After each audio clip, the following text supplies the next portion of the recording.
puisqu'ils le faisaient, comment les ancêtres faisaient pour extraire l'or, connaître les sols où il y a l'or, extraire et était bien riche. L'homme le plus riche était en Afrique de l'Ouest ici, je pense bien du Mali.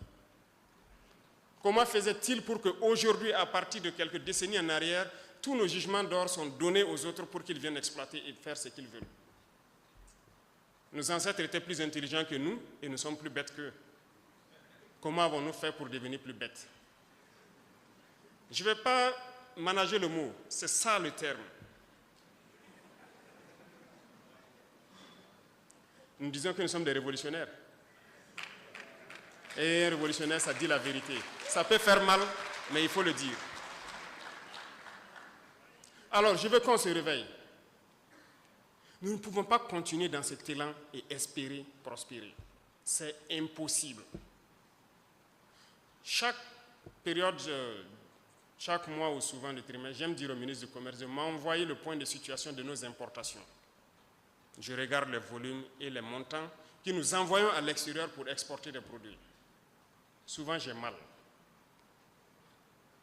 Souvent, asseyez-vous et faites un simple calcul. Vous voulez une souveraineté économique? Faites un simple calcul, l'habillement.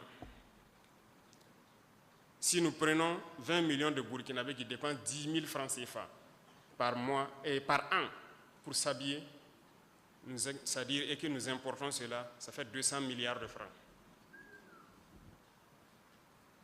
Mais la moyenne d'entre vous dépense 10 000 francs par an pour s'habiller, rien qu'en payant des chaussures ou quelque chose qui est importé.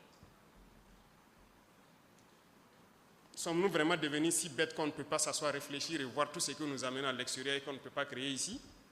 Moi, je ne crois pas. Rien que l'habillement. Il y a beaucoup d'autres secteurs. Les chiffres sont là, vous pourrez peut-être voir dans certaines statistiques ce que nous importons et qu'est-ce qu'on peut même fabriquer chez nous ici. La dernière fois, j'ai demandé à ceux de l'initiative présidentielle pour l'éducation de qualité, je ne sais pas s'ils sont là, de m'envoyer le point de situation de l'équipement des amphithéâtres et salles qu'on est en train de construire. Qu'est-ce qu'ils comptent faire, comment ils comptent les équiper? Ils m'ont envoyé, j'ai pris le temps de lire le week-end, et j'ai vu donc combien de milliards de marchés devaient être passés pour les équipements. Vous voyez, dans vos amphithéâtres, les étudiants sont là. Dans les amphithéâtres, vos tables bancs et tout, dans les bureaux et tout ce qui s'ensuit. C'est beaucoup d'amphithéâtres en construction, donc c'est beaucoup d'équipements. Et j'ai vu donc les normes qu'ils ont mis et tout ça. Tous ces meubles donc devraient être commandés de l'extérieur. Alors je les ai dit, voilà ce qui va se passer.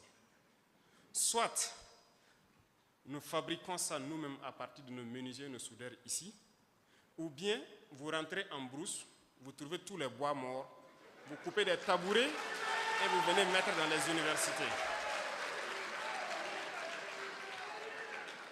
Lorsque les étudiants vont s'asseoir sur ces tabourets, si ça les fait mal, c'est sûr que parmi eux, certains vont avoir donc l'intelligence de créer les bancs que nous faisons.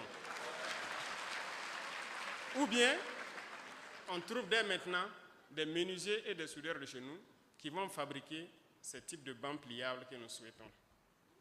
Mais je pense que c'est en cours, hein. N'est-ce pas, les DIRCAP? Il y en a. Ça veut dire qu'il y a la ressource. Mais pourquoi ces milliards devraient sortir pendant que des gens peuvent travailler à l'intérieur pour le faire? Vous êtes capable de faire des choses. Et d'ailleurs, que ce soit ministre ou directeur, président d'institution, il y a plus de... Depuis l'année passée, je disais aux gens, quand je faisais l'arbitrage, ceux qui ont les bureaux cassés ou quoi, j'ai dit de prendre des cailloux et puis caler, jusqu'à ce que ça ne tombe pas. Si ça tombe, fabriquez ici. Personne n'importera des meubles de luxe au Burkina pour ces bureaux. On fabriquera ici.